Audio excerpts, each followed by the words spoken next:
Amigos da Rádio CBN, uma vitória importantíssima do Vasco da Gama jogando nesta noite aqui em Macaé. 2-1 em cima da equipe do Coritiba. 2 gols do Edmilson, Álvaro, com 2 passes do Marlone, que roubou a cena hoje e fez 2 ótimas assistências. Bom, eram 7 jogos. A primeira batalha com o técnico Adilson está vencida, Álvaro. E hoje o Vasco não poderia pensar em outro resultado que não fosse a vitória. Um jogo em casa contra um adversário que também está mal colocado na tabela de classificação, e o Vasco precisava interromper essa sequência de 4 rodadas sem sair de campo com uma vitória. Conseguiu, não fez uma grande partida, não foi um jogo tecnicamente bom, mas foi um jogo de muita luta dos dois times. O Vasco começou melhor, começou com uma disposição para atacar muito maior que a do seu adversário, Coritiba jogando no seu campo, cadenciando o jogo, esperando o momento para surpreender o time da casa. E o Vasco acabou premiado aos 27 minutos, quando o Marlone cobrou uma falta na área, o Edmilson cabeceou, fez 1-0. Até ali o Vasco tinha criado umas 2 boas oportunidades de gol.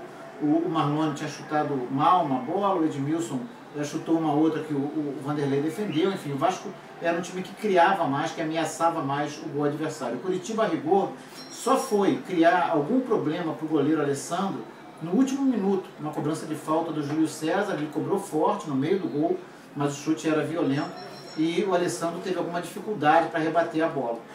Veio o segundo tempo e aí o Adilson, que já tinha perdido o Juninho no primeiro tempo, o Juninho sentiu um problema na região pubiana e foi substituído pelo Abuda. No intervalo, o Adilson tirou o Francismar e colocou o Renato Silva. Mudou o esquema tático do time do Vasco, que passou a jogar com 3 zagueiros. E aí o Coritiba, precisando do gol para voltar para o jogo e vendo o adversário mais preocupado com o seu sistema defensivo, se lançou ao ataque e começou a criar mais situações de perigo, principalmente com o Vitor Júnior, que também tinha entrado no primeiro tempo no lugar do Geraldo. O Vitor Júnior teve 2 chances, numa ele chutou cruzado e o Alessandro defendeu, na outra ele tocou na saída do goleiro do Vasco, que mais uma vez apareceu muito bem, evitando o gol de empate.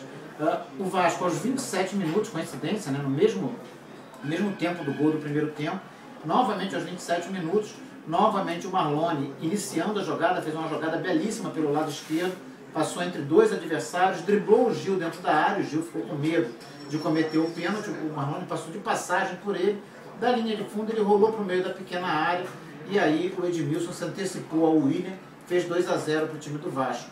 Parecia que o jogo estava decidido, 27 minutos, vantagem de 2 gols, o Vasco jogando melhor, só que o Coritiba conseguiu diminuir essa diferença numa falta cobrada pelo Robinho. Ele jogou a bola na área e o Lucas Claro desviou de cabeça e no final o jogo ficou dramático. O Vasco tinha tido antes até a chance de fazer o 3º gol com o Pedro Ken, uma bola cruzada pelo Yotun. O Pedro Ken chegou livre na pequena área, mas completou meio desequilibrado, não conseguiu fazer o gol. Aí o Coritiba diminuiu e os minutos finais foram de sufoco, foram dramáticos para o torcedor do Vasco, que comemorou muito quando o árbitro apitou o final do jogo. A gente viu alguns jogadores caindo no gramado extenuados, alguns jogadores se abraçando, apontando para o céu, o torcedor cantando hino na arquibancada. Muito legal. Foi uma festa digna de conquista de título. E para o Vasco, daqui para frente, vai ser assim: cada vitória vale um título. E aí, no campo de jogo ainda, o Marlone disse que a palavra que resume o momento do Vasco é a união, desde a chegada do técnico Adilson Batista. E o Adilson Batista, na entrevista coletiva, pediu a presença da galera para o próximo domingo, 7h30 da noite, no Maracanã, contra o Santos. Terminou a punição do Vasco, o time volta a jogar no Rio de Janeiro. O jogo não será em São Januário. O Vasco vai enfrentar o Santos no Maracanã, domingo às 7h30 da noite. Com transmissão da CBN. Um abraço grande e até a próxima.